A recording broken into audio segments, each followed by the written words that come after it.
টুল হিসেবে আজকে নিয়েছি একটা মার্কার পেন আর নিয়েছি সেই যে আঠা তুলি যে স্প্যাচুলাটা দিয়ে সেইটা। সঙ্গে মেন ম্যাটেরিয়াল হিসেবে নিয়েছিলাম এই গোল্ডেন কালারের জুয়েলারি ওয়্যারটা। পেন আর স্প্যাচুলাটাকে একসাথে এভাবে জড়ো করে ধরে টোটাল 9 বার এভাবে পাক ঘুরিয়েছি। আপনারা চাইলে স্প্যাচুলাটাকে সরিয়ে শুধুমাত্র পেনটাও নিতে পারেন আর পাকটা একটা দুটো তিনটে যেমন খুশি তেমন নিতে পারেন, শুধু ডিজাইনটা আলাদা হবে এই যা।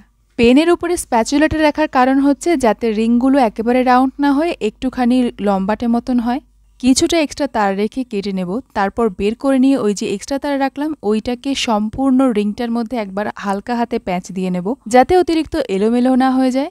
এবারে রিংগুলোর খোলা অংশকে এইভাবে একটু ছড়িয়ে দেব, তারপর প্রত্যেকটা পাপড়িকে সুন্দরভাবে সমান ডিস্টেন্সে ছড়িয়ে নেব, তাহলে দেখতে খুবই ভালো লাগবে। এই অবধি রাখতে পারেন, তবে আমার মনে হচ্ছিল মাথার দিকটা একটুখানি আরেকটু সরু হলে বেশি ভালো লাগবে, তো আমি একটা নোজ পিলার দিয়ে এইভাবে চেপে চেপে দিয়েছিলাম। এবার জিনিসটাকে একটু বাটির মতন বেন্ড করে নেব হালকা। পাপড়িগুলো একসাথে যেখানে জয়েন্ট হয়েছে সেখানে দেখবেন এরকম একটা এক্সট্রা তার পাবেন। এবার এই তারের মধ্যে ঝুলিয়ে দেব এরকম একটা চেন, তারপর এই তারটাকে একটুখানি মুড়িয়ে তারের মধ্যে মিশিয়ে দিতে হবে যাতে দেখতেও না পাওয়া যায় আর তারটা খুলেও না আসে।